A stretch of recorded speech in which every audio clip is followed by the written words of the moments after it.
Terima kasih Ustaz Zubir, dan seterusnya yang ke-8 al-istimdad atau epistemologi.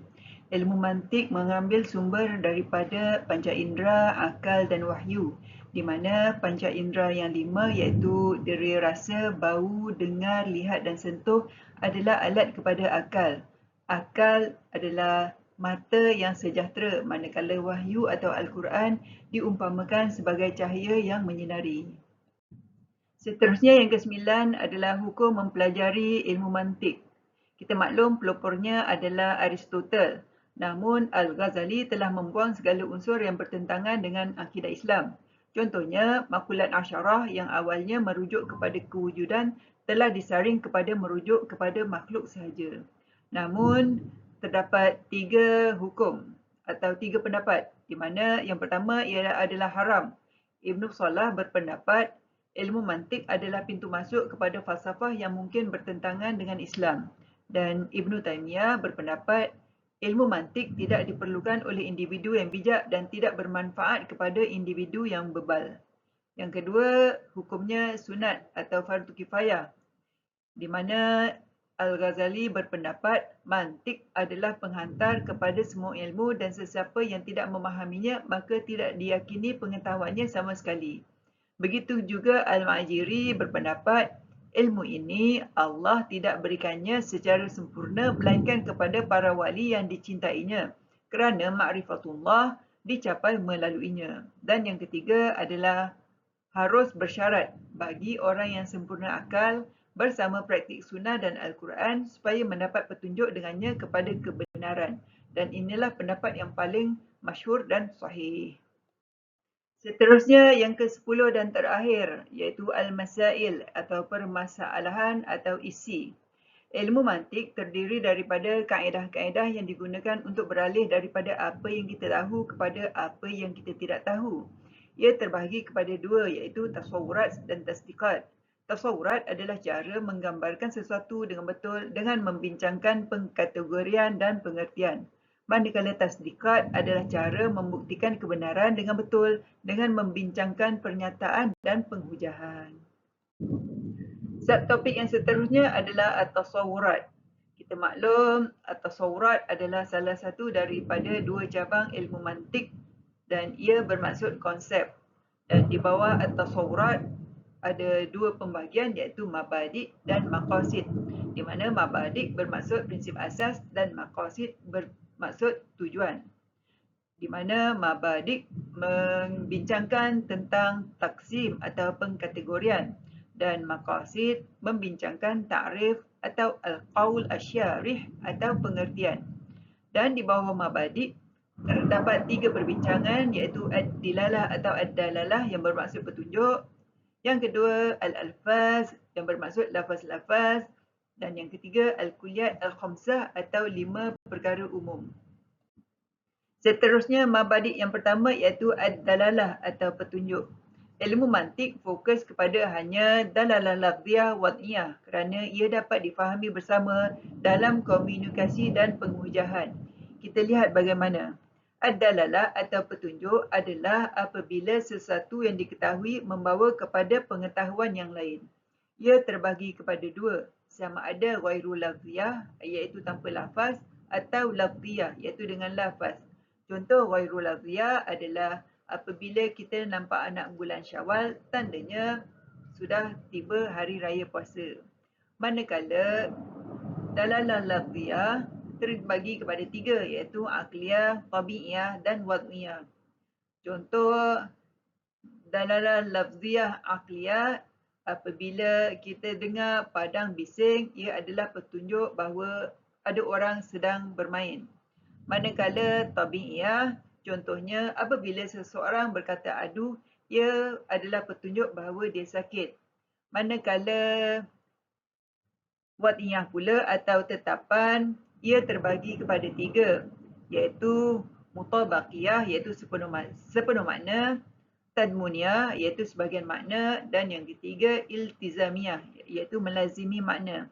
Contoh mutabaqiyah adalah manusia adalah haiwan yang berakal. Kita maklum manusia adalah satu-satunya haiwan yang berakal. Jadi ia adalah lafaz yang sepenuh makna. Manakala tadmunia contohnya adalah manusia ada dua kaki. Kita maklum manusia juga ada dua mata, dua tangan dan dua telinga. Jadi ia adalah sebahagian daripada makna manusia. Manakala iltizamiah contohnya manusia boleh menulis. Kita maklum haiwan lain seperti gorila atau cimpanzi boleh saja dilatih untuk menulis, tetapi kelazimannya manusialah yang boleh menulis.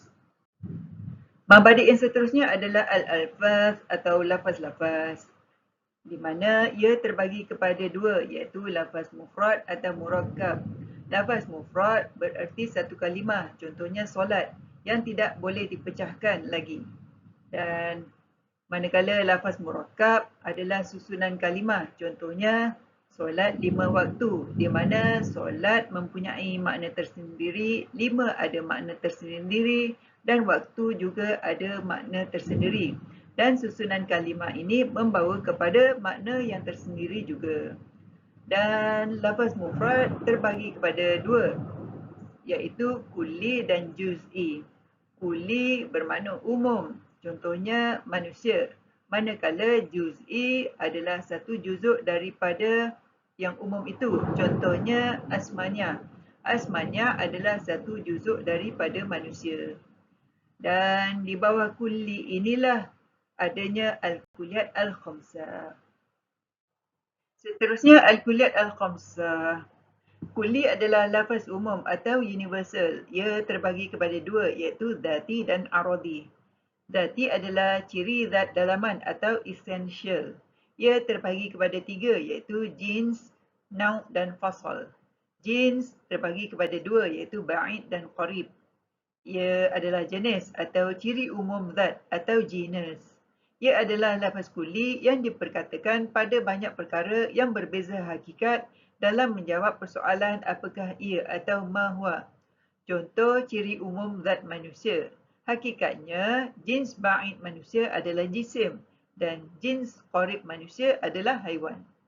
Dan seterusnya nau' atau bahagian atau ciri khas zat atau spesies. Ia adalah lafaz kulli yang diperkatakan pada banyak perkara yang berbeza hakikat dalam menjawab persoalan apakah ia atau ma huwa. Contoh ciri khas zat haiwan ini hakikatnya atau nau'. Kita sedang memperkatakan berkenaan manusia, maka nau' adalah manusia. Dan seterusnya fasal. Fasal adalah pembeza atau ciri pembeza zat atau difference.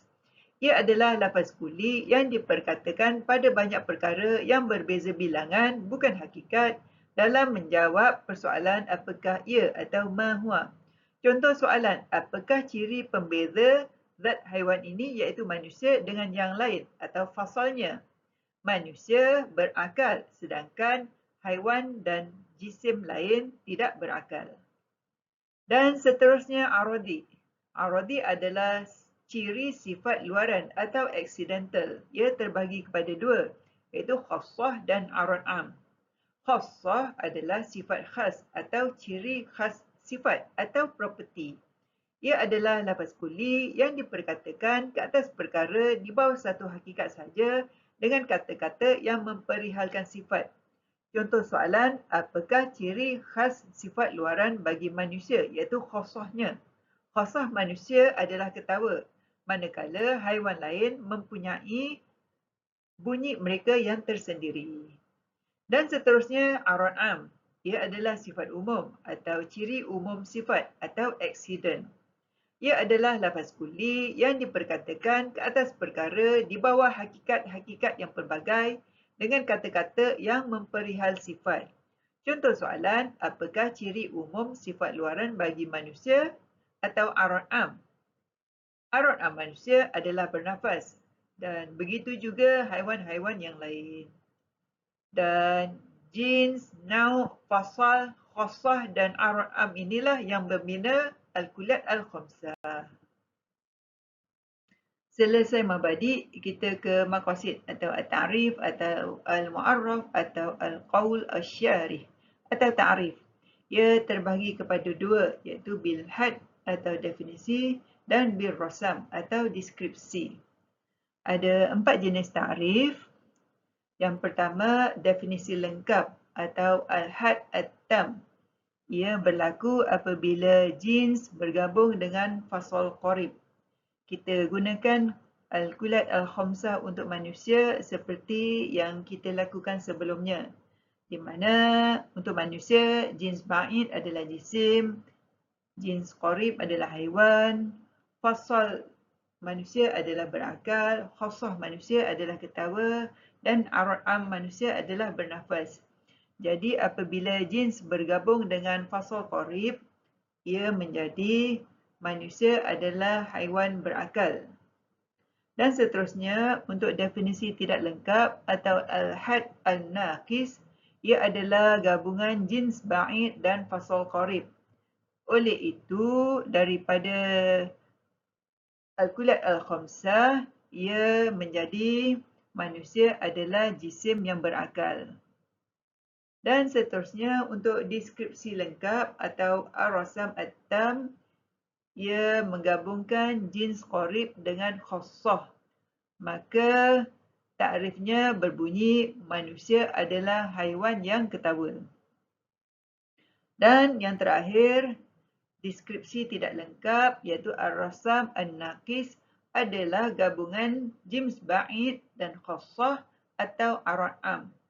Jadi yang pertama ia akan berbunyi manusia adalah jisim yang ketawa.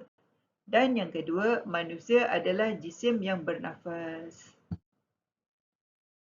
Maka itu sajalah perkongsian kami mengenai mabadi asyara ilmu mantik dan juga tasawurat. Sekian, terima kasih.